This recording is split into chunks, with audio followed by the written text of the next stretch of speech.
Hello, and welcome to Property Matters, a weekly look at all matters property designed to be of interest to anyone who has an interest in the property market.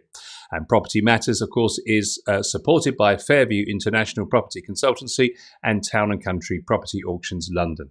And we love it when you get us involved in the conversation as always, so don't forget those comments below the video. And if you'd like to get in touch with us, please, then it's propertymatterstv@gmail.com.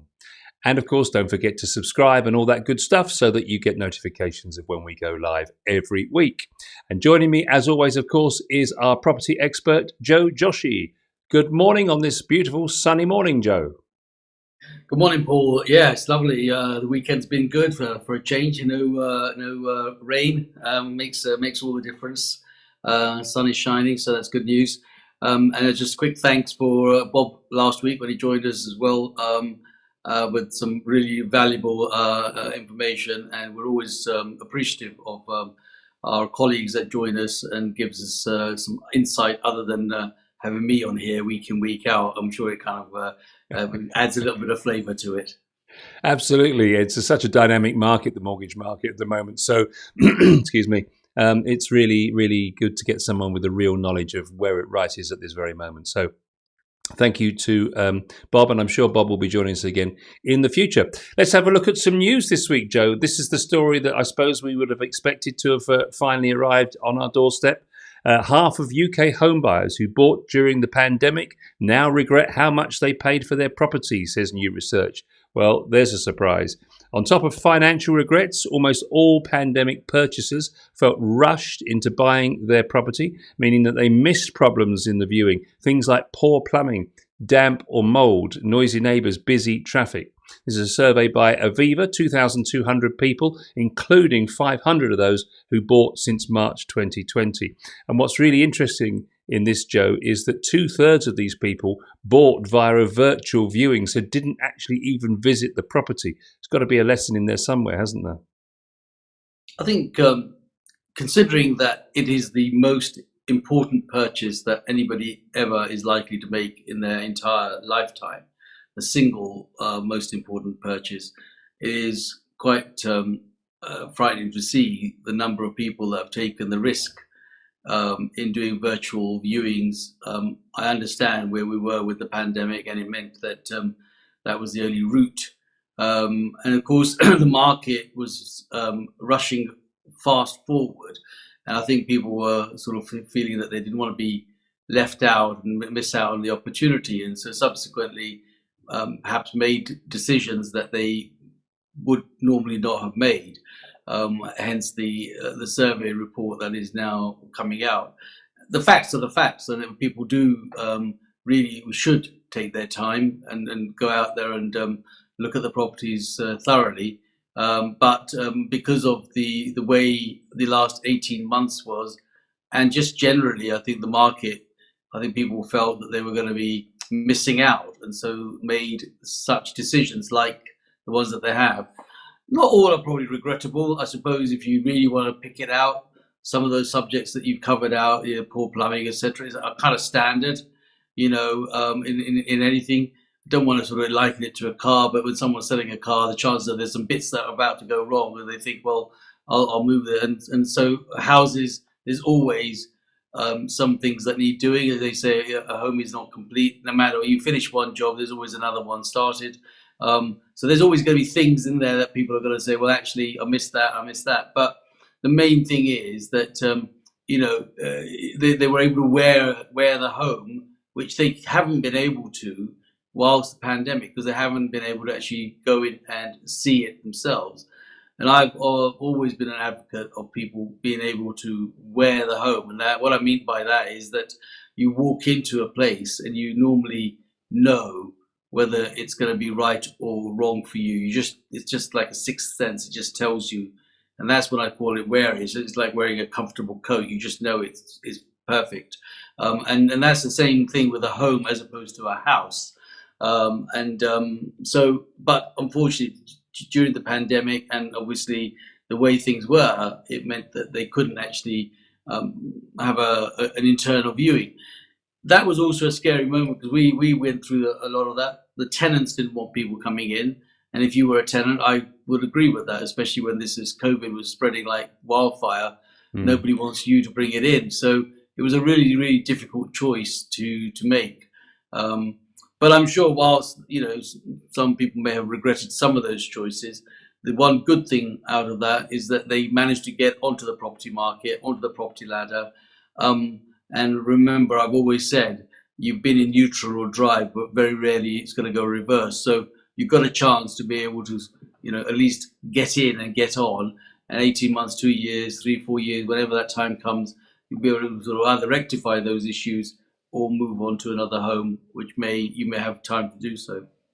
Yeah, 34% of people said that they were swayed by the stamp duty holiday. This is mostly during the pandemic. 32%, they were honest enough to say that they just saw that properties were shifting so quickly. It was FOMO, fear of missing out. They just had to get into the whole thing. There was a fear of not getting getting the bargains and the deals that everyone else was going to be getting. And some 30% said that they'd lost out on another property because they hadn't made an offer quick enough, which is an interesting point. And there was that point, wasn't there, where we were saying some 60% from memory of homes were going to go for more than the asking price just towards the end of that stamp duty holiday. So a lot of impulsive buys. And I guess really there is people spent 40 minutes viewing a property before the pandemic, which is really not very long when you consider the sort of the purchase that you're making, as you mentioned earlier. But that only rose to 46% in the pandemic. And some 15% of people felt confident in a decision in the property within 20 minutes. I suppose that could be that sixth sense you talk about. But on the whole, that does seem really quite naive buying to just get involved because everybody else was getting involved, and then to make a decision on something so important in so few minutes. I think the point there, Paul, is that first of all, just to sort of break it down, I mean, the reason why people do this is during the pandemic, there was so much data, so much revise or revision in your own mindset, in your own family's mindset that was going on, that you were sort of fast tracked forward. People lost loved ones, dear people, members of family. And actually, some of those losses made some of the decisions that they thought was the right thing because they didn't want to be there again, or didn't want to be part of that same cycle, and didn't want to relive those situations that maybe a member of their family had just gone through and dealt with. So the opportunity of that race for space came, where people thought, right, this is my time to actually we're at home, we've had the time to think about this, we've had some family losses, we don't want to live through that again. So is this the right time for us to make that decision?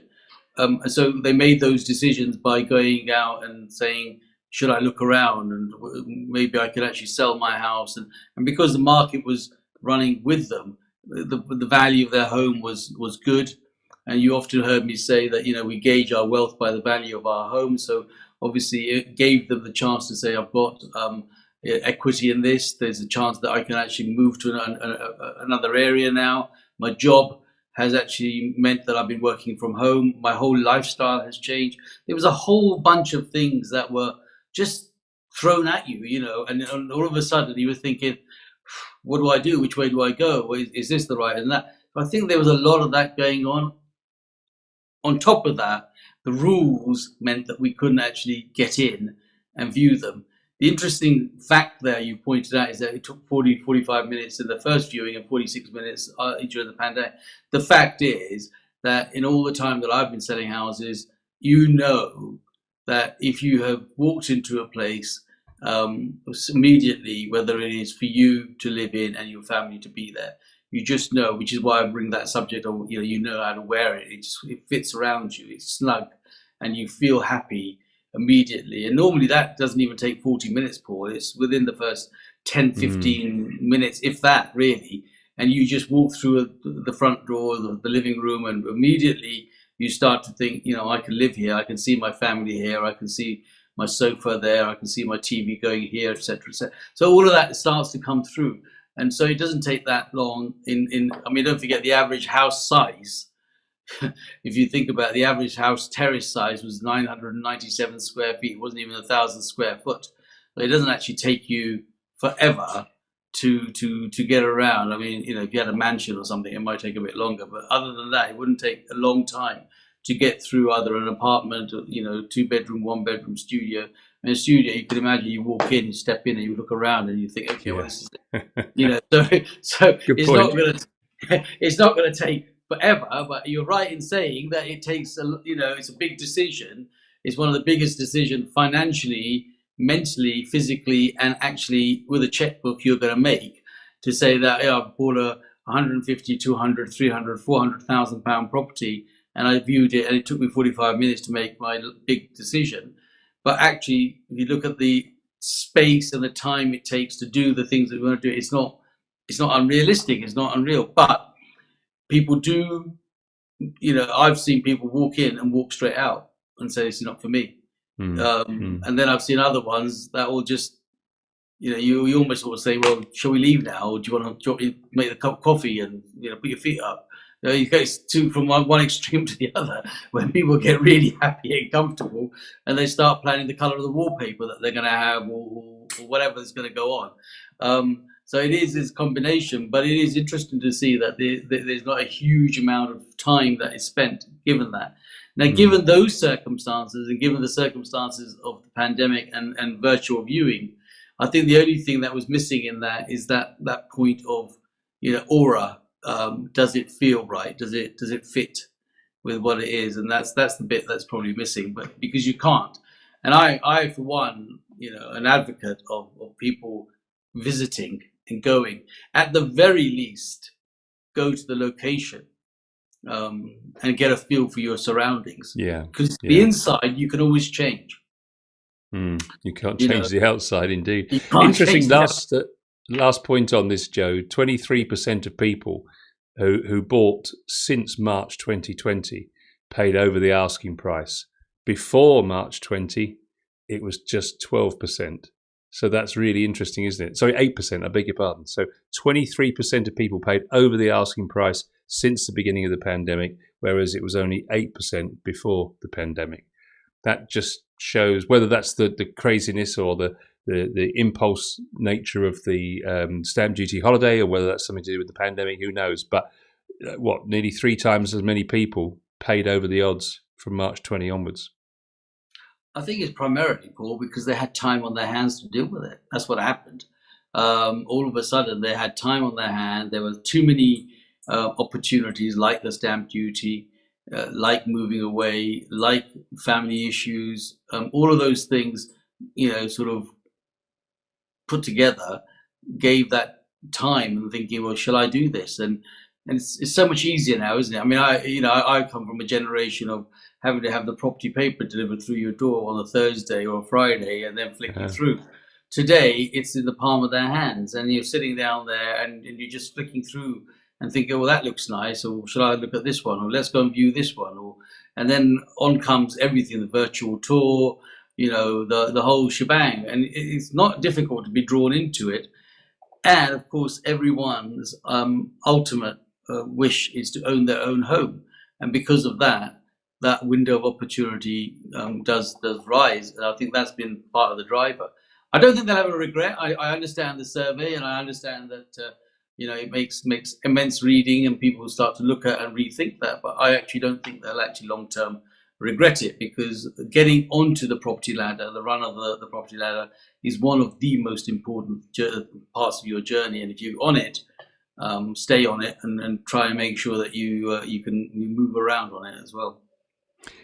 This is a subject, Joe, that we've covered many times. The Office for National Statistics has really just put the final official stamp on it, if you like. But the reason for including it now is that the house price growth in the last year to May has now reached double figures for the first time in a long, long time. So basically, house price growth to May 2021 in the year has been 10%, which is another 0.9% monthly rise on the previous month to May. And now your average home is worth £255,000. Growth in the Northwest, 15.2, 13.8, an annual rise on that. and you've got the Northeast at 11%, the East Midlands at 11%. So it's no surprise. It just seems to continue because of the fact that there's such little stock, is the suggestion, and that's why it's keeping the prices high, and the affordability of the money to buy those houses is there. The incentives are there to buy them, and of course, there's an interest in the buy-to-let market, which is keeping people looking at properties that they can rent out. So, not to spend too much time on it, other than to say that because of those external factors, people now believe that the market's going to stay strong, whereas prices might wane slightly, or the rate of growth might slow towards the end of the year. We're not going to fall off a cliff. No, I never ever thought we were going to fall off a cliff, Paul. We covered that way back on several programs before.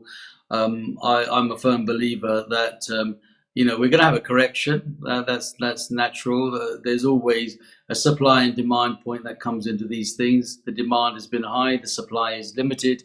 The whole infrastructure was limited. We were limited to get out. We're limited to view. We're limited to do this. But money is, fundamentally cheap to rent, to borrow. So the lenders are out there offering good rates. There couldn't have been a better time to buy a home, to be perfectly honest with you. All the stars were lined up for anyone that was in a position to buy their first home or even move to another home. There was not a particular section that was doing better than another. The fact is that the housing market and the property market generally was given the right direction. The commercial market was probably a little bit slower, and certainly the auction and the cash purchases and so forth, things like that, may have not been because the private owner market, the private treaty residential, that is what has taken us all by storm, because people have had the time at home to sort of think, well, actually, I've been meaning to do this. There's no better time than the present, and that's where we come from. The irony in all of this, Joe, is that actually all these incentives, like the stamp duty holiday, were designed to help the first-time buyers. The reality is, of course, is that just hasn't happened. The carrot's even further away, and there's quite a few people calling for more innovative measures from the government to say, look, we appreciate the fact that the prices have moved on so far ahead of earnings that we need to do something. But what could the government do? The government, again, I'm going to sound like an old record here, but I've always said that if there was some alternative for people to invest in, these first-time buyers wouldn't suffer as much as they do, because the landlords, the investors, the guys who's got the money in the bank, they are the ones that come in and sort of are becoming unhelpful to the first-time buyers. If that wasn't the case, that strain wasn't taken away by the investors. And actually, some of them are avid, good investors, and some are novice investors, and some are investors because what else do we do? And it's the ones that are doing it for what else do we do. You probably could do something else with those because they don't really want to be involved in that. But if you've got XYZ money sitting on your account and you're thinking, well, actually, I'm having to pay the bank to look after my money, I might as well buy something. That's where the first-time buyers tend to lose out. And that's where no matter how many schemes you put together, they will always be behind rather than ahead of the process. And so the government needs to, if the government can do anything, the government or any government can do anything. I mean, none of them so far have done, anything about it. In the 40 years I've been around, it's always been the same problem. But it's the same problem, Paul, because it suits them. You understand? It brings in a lot of income. The taxation, the stamp duty, and all the other businesses that run off the back of property is huge. You actually haven't, you've got to sometimes sit down and sort of really draw that rim that I always talk about and the hub, and you'd be shocked to yourself as to what comes off. Maybe on one of your graph days, we should do that. And physically look at all the other industries that are connected fundamentally just to the home, and why in England, in the United Kingdom, buying a property is the be-all and end-all. And it's also the be-all and end-all for all the businesses around it. And so I can't see that ever changing. hasn't changed so far, and it probably won't change way before by the time I'm done and dusted and gone. So I think it is what people want. People like the idea of buying their home, and the opportunities have just been fantastic in the current climate, irrespective of the pandemic. And perhaps another reason why so many people are getting involved in buy-to-let is because they're hearing the good news coming out of the rental market. Investors are now receiving more income from tenants. UK rents have increased year on year by 8.5%, according to Hampton's monthly lettings index. That's the June figure. Indeed, 4 of the 10 fastest monthly growths in rental growth has been during the pandemic. Some of these months, the figures of increase in rental payments have been what they were in the past for a whole year. So that's quite dramatic. Rents increasing in the southeast 15.9%, southwest over 15%, 11% in the east of England. Inner London, as we know, down 16.5%. Outer London still rising at 9.4%. So that's basically the tenants' demand in the more affordable area of the city, obviously. And there's a lack of stock, which is helping this, with 46% fewer homes than 2 years ago. So no wonder so many people are interested in getting into buy-to-let. Yes, because like I said earlier on, it's a safe bet for them. As first-time buyers, as many don't get a chance to be on the property ladder because the finances or the lack of support in their own family infrastructure doesn't allow them to help them to get on there. They are going to be, a generation of renters until such time as they get a job or have managed to inherit or some other form of income has come along to give them the boot up, the leg up to the next run of the ladder to say, okay, here you are, here's your chance to get on. So those people are going to be renters throughout. I mean, you probably heard more and more recently that since the dreaded Brexit, the number of people that are working in the hospitality industry, just, there's such a shortage. And now time and time I'm speaking to people who are saying, we just can't get the staff. And part of that is because the staff that there was from the European countries, for example, Poland or wherever they were going to come from, they went back and haven't actually been able to get back to the UK during that time. And now that the markets are picking up, so that rental market is now coming back, and slowly, those people are beginning to emerge because they got to come and get a job, and once they get a job, they got to rent. So that rental market is a continuing, evolving situation that will always happen, and those then will become the next first-time buyers and so forth. So I think it's a cycle, and you just got to go around it. But I think that the opportunity of owning a home, and that is huge. The rental market is going to get busier and busier in terms of the rents because those that can't afford to be the first-time buyer or have maybe missed out on this batch, because it's like a batch. You've had this batch for the last 18 months, 2 years. They've missed out on that. They now got to regroup, get their jobs back together, and then hopefully in the next batch they got a chance to be on the first-time buyers list. They're forecasting that inner London rents will return to pre-pandemic levels within 12 months, although there is two factors really that could sway that either way. One of that, of course, is the fact that a lot of people are no longer bound to their desks for 5 days a week as they were. They can work from home. They've got this hybrid model that so many companies seem to favour. And also, of course, there's a lack of international travellers still. They're in short supply renting those inner London properties. But basically, they're saying that in the last 12 months, they've seen 5 years of pre-pandemic growth squeezed into 1 year. So it's good news overall, but for central London, it's going to take a while. Well, central London has been a victim, really, of the pandemic, primarily because it's an international base. And due to the fact that the hospitality industry and the airlines have just not been able to bring people back and forward, that's been parked, literally, for the last 18 months. And obviously, tomorrow being the 19th is supposed to be the big Freedom Day. That's going to go on, and there's all sorts of views even on that it should or shouldn't happen because the numbers are sort of rising in the background. I suppose at some stage you just gotta kind of bite the bullet and go, this is here to stay, and you've got to do. But with that, the changes of the airlines and people moving back for work, and all of those things will start to come together. And hopefully we'll see the differences in the figures going forward. But the reality is that, yes, the London market will get busier for the rentals, definitely, because more people are coming back. The international people will start to fly. They'll do short-term rentals or whatever they would normally do.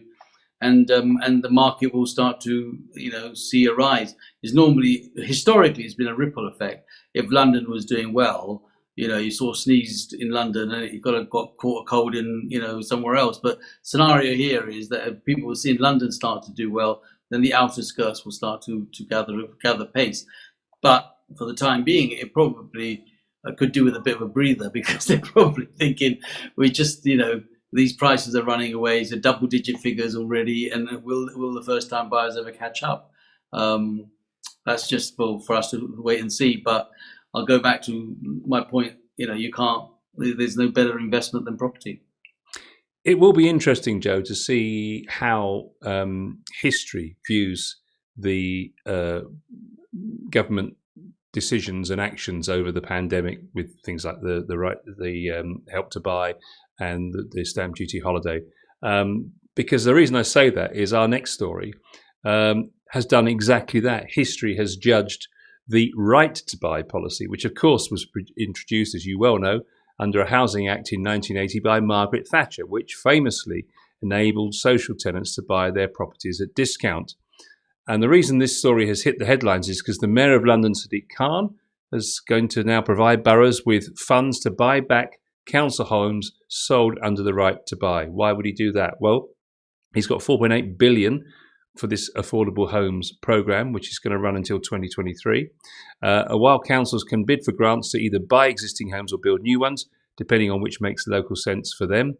And the long and short of it is that what they've realised is that for whatever reason, over 40 years since then, basically 1 in 4 of those houses are now under the control of a private landlord. So the scheme hasn't worked, argues many. What's your view? I think the scheme has worked. I don't think it's not worked. It's just that you've got to break it down, Paul, as to why underneath the whole thing, why that has happened. And so going back, this is my opinion, and of course I've no real qualification other than my experience and time in this. But in my view, when people were allowed to buy their council homes off the council, they were offered discounts at that time. And of course, there used to be a time where you couldn't actually sell it for 3 years. I think now that's moved to 5 years. So in that 3 years, the house price of the property that you bought had also increased, but they had quite a substantial discount because there had been a tenant there, and there was an obligation to sell it to the tenant at a discounted price. So let's just use round numbers for the argument for the discussion. Let's say something was worth £100,000 at the time. They had a discount of say 50-60%. They probably paid £30,000-45,000 for that apartment, that flat, that house, whatever they bought. And of course, in the 3 years, that now has become £300,000 because house prices have gone up, and they've made it's worth £350,000. They paid £30,000-40,000 for it. There's a lot of money that was being made, and so there was a whole generation that actually thought, well, hang on a minute, I actually don't want to live here anymore. This is time for me to move. I would have never had this money if I wasn't if I wasn't a council tenant. So they sort of packed their bags, lock, stock and barrel, and moved to other parts of the country. And sometimes it was the Midlands, where you could actually almost, for the same money you bought that property back then, buy another house. And say to yourself, I actually moved out of a flat in London somewhere, and I bought a house in the Midlands and paid £60,000-70,000 for it. I paid it outright, and I've got money to spend. And that gave them their sort of lifestyle and the way they were. And that's a generation thing. So it wasn't a bad thing. It was a good thing. But of course, the people that actually ended up with buying these properties were people that were investors, because these properties that were ex-council properties were actually sold cheaper, even in the second-hand market, less than what the ordinary market would have been, i.e. a private property. So look, landlords bought those properties, and amazingly, guess who they rented it out to? They rented it out back to the council tenants under the new regime. So it's just gone round. It's just that obviously now, from a political point of view, one could say, well, it was their fault because the Blues were in at the time, and the Reds are saying that's not the right thing to do. But the reality is, it is just a cycle of events that happened, and it could have happened the other way around too.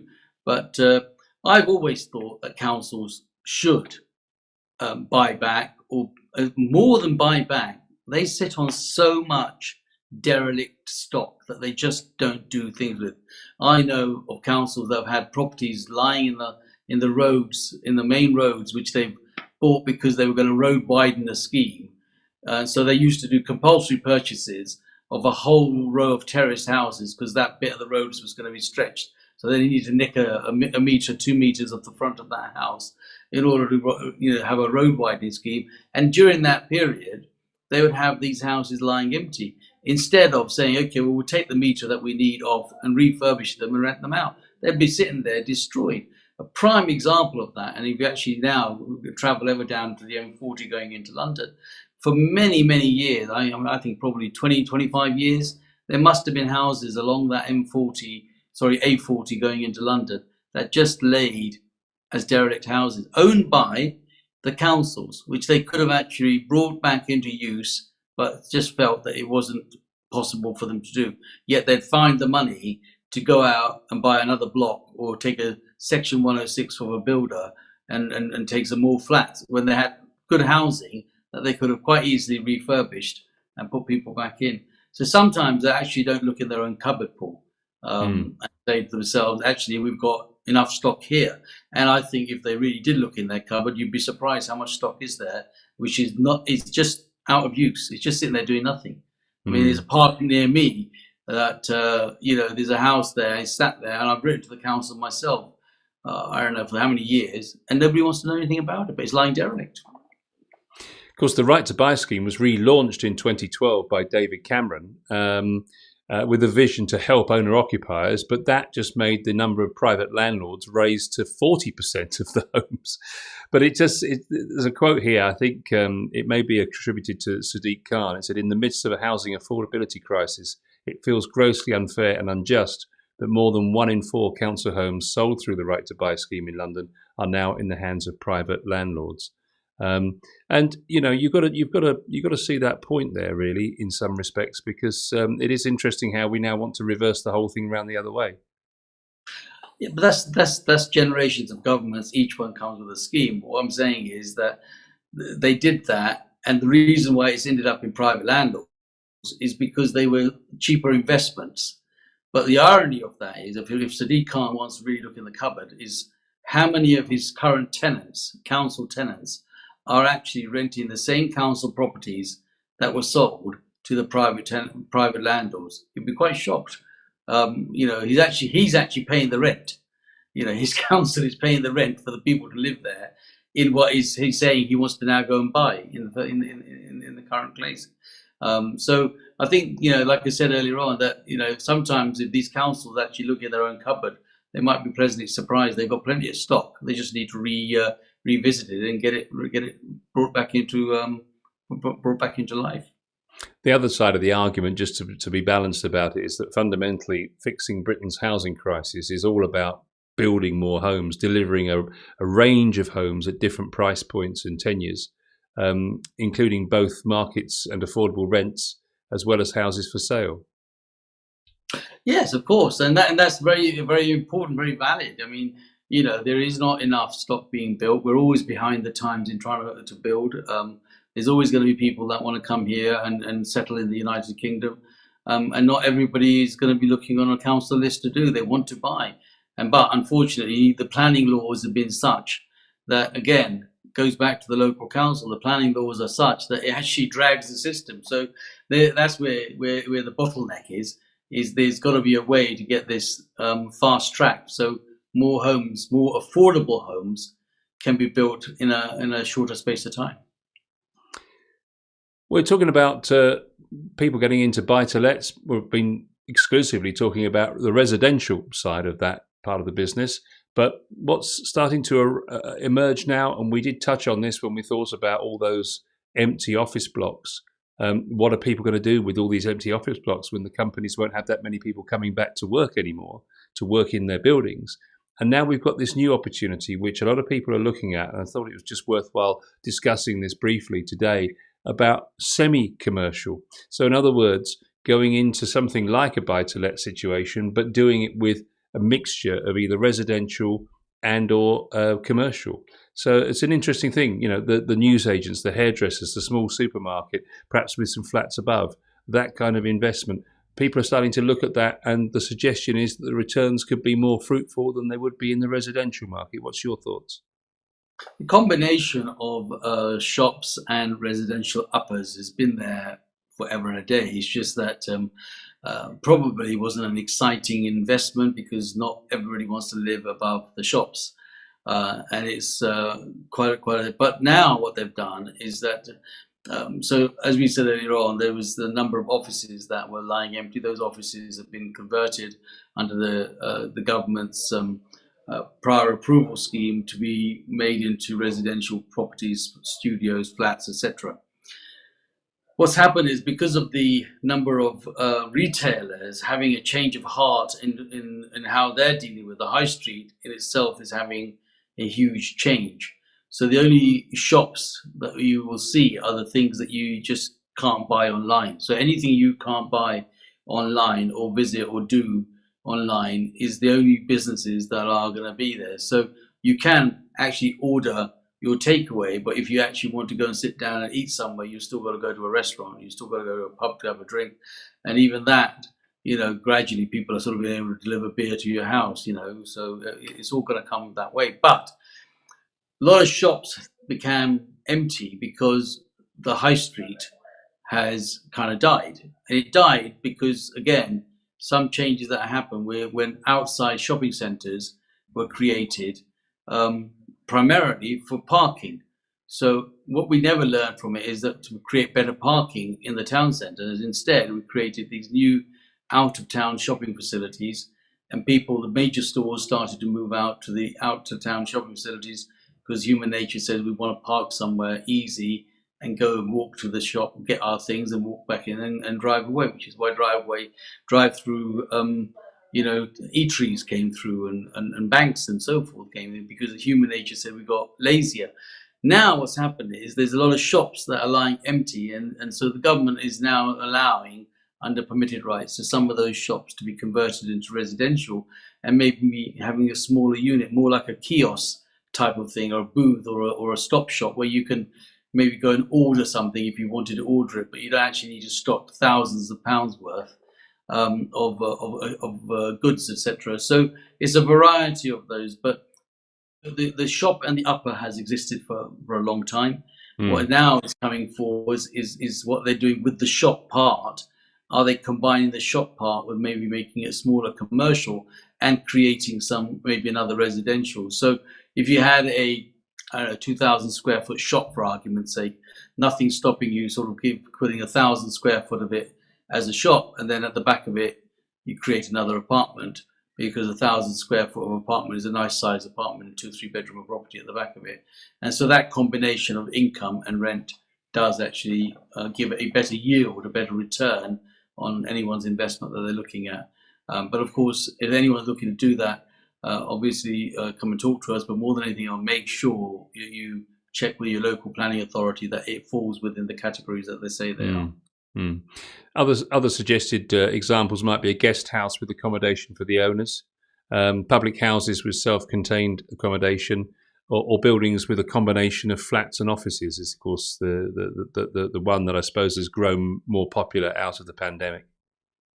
Yeah, especially when people have been working from home, Paul. I mean, this is now the status quo, isn't it? Pretty much every company is having to rethink their policy of do they need as much space where they need, when they could actually have people, sharing desks or just coming in or when they needed to come in, and the rest of it can be done offline or at home or from wherever they want. Or service facilities. The service facilities are becoming a big demand again, because people are thinking, well, actually, I don't want to go to the office, but at the same time, I don't want to be stuck at home. So I'll go and use a serviced office and have maybe an afternoon or a couple of days there where I've got people around. That's the biggest scary part that I find that people are saying to me, is that they like going to the work because there's other people there, and it kind of gets you motivated, and it's a good environment. And working from home means that you just got the four walls and maybe the kids in the background making a lot of noise and so forth. And so they want that camaraderie situation of going in together and working together and so forth. That's the bit that's now beginning to miss. Whilst the idea of and the love and the romance of having your living room turned into a study and doing it like you with your studio and doing your funky stuff there, and boogieing at the same time. I mean, it's just things have changed. One of the things that perhaps worth mentioning is that this isn't the sort of project that's going to get funded by a high street lender. You're going to have to go and get unregulated finance for something like this, aren't you? Yeah, I mean, it's going to be a bridging company or someone that is going to, lend you money separately. It's going to be a higher rate. Once it's done, then the chances are you can go back to the high street lenders or the shops, to ordinary banks and building societies, and they may consider refinancing it. But immediately to fund a commercial project, it's a tall order with the banks, because being just the nature that it is commercial means that they have to have a whole barrage of questions and papers and so forth to be able to give you the funding that you want. So it's probably just as easy to go to a bridger. You pay a little bit more, but if your capital is going to grow better, then there's no harm in paying a little bit more in terms of getting the job done in the first place. Sure. Final story of the week: Airbnb in the news. A property litigation specialist lawyer, Will Bartley, has said that basically many of the leaseholders who are leasing short-term lets through Airbnb are in breach of their lease, which is really interesting because short-term letting is prohibitively banned in those leases. So basically, one has to question the validity of Airbnb and how, if this was the case, have so few people seemed to check their lease. Yes, this is interesting. It has surfaced before in my across my desk. So basically, certain building throughout the UK or even in London, mansion blocks where there's a huge ownership of private tenants have had it in their leases from the outset that they couldn't rent out the property on a short-term basis. They could probably do it on a long-term basis, i.e. at a short hold tenancy of maybe 12 months, 2-3 years. But this thing about a couple of days to a couple of months was definitely not something there. The reason is very simple, and if you put yourself in their position for a minute, and you're living in that block, in that mansion block, and you're paying, healthy and handsomely for the privilege of living there, and then somebody rents it out to Airbnb, where it's a revolving door. Every day a different person comes in, the banging, the uncomfortableness, the mess that sometimes people will leave behind, all of those things makes them feel that they don't, and it also doesn't help them value their property in general, because they think, well, you've got all these people that are coming and going, cars are parked where they want, there's litter and rubbish lying out. So it's for those reasons, fundamentally, Airbnb has been prohibited. It's not everywhere, and it's not everyone, and some people do take a gamble and try and tell them, but the Airbnb police, if you want to call it, i.e. the people in the mansion, the rest of the people that are living in that mansion block or in that block, they are the police. They will police the fact that the Airbnb is offering one of the properties in their blocks, and they will get shut down. And actually, it's quite dangerous, because if you actually challenge it for too much, you are likely to be losing the lease on your property. If you read your lease very carefully, you'll find that there are reasons why a lease could be forfeited by the freeholder for the misuse or for the abuse that might happen in a property. So do take precaution and make sure that you do read your leases thoroughly and get them checked. And if in doubt, get them checked by a professional, a solicitor, or something like that to say that you're definitely covered for the clauses. But Airbnb, I mean, there's so many other places that they could do that, but in London, it's a challenge. The other thing is, of course, the other people that will not help you with that are hotels. Hotel owners, where possible, will definitely provide that policing, because the more Airbnb is going on, the less other people are going to the hotels. They're not your friends in this situation. Yeah, they basically say it comes down to each particular lease and the interpretation of that lease by solicitors. Some of the factors that are commonly in those contracts are preventing the leaseholder from running a business from the property, diminishing the nature and character of the block, not to cause a nuisance or annoyance to neighbours, as you mentioned, not to let the property out on a short-term basis, very specific, that one. Short-term lettings have been found in breach most, if not all, of those clauses found in many leases. And of course, the other thing to mention here is if you do end up with forfeiture, you are liable for all of the legal costs as well. Absolutely. So again, just make sure that if you're ever thinking about that, check your lease. It's very, very important to do that. Get the right legal advice. A short-term gain sometimes could be a long-term loss. So don't lose your apartment over the few quid that you could get out of renting it through Airbnb. But make sure that you've got it correctly covered. Like I said, some of the older mansions and some of the privileged mansions are definitely like that. That's where I came across it. When I was doing a property in Kensington, South Kensington, it was all over it. They were like all over it like a rash. The concierge was very conscious about who was coming in. They wanted to know everything about it, and it made it very, very difficult. And my client did try at that time, so say, look, we could do this and we could do that. I just had to walk away from it and say, look, we couldn't advise you to do that, and if it went wrong, you're going to be pointing the finger at us. So we best just walk away from it. So it's a good thing for the blocks because it keeps them nice and tidy. It's a bad thing because you don't get a chance to make money. But equally, I would just say to you, make sure that you check your lease.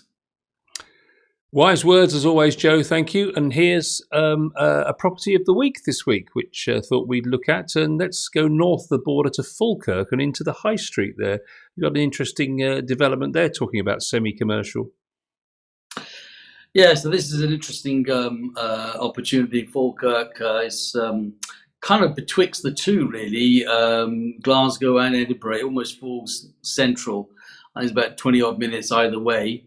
And you're in the other two greater cities, huge growing town, about 150,000 population. Getting to London is about 5 hours, and a great development opportunity. We're guiding at £450,000. It's got planning to convert and build 23 new apartments over and above some commercial that is already there, and some of that commercial has been part of the conversion into residential.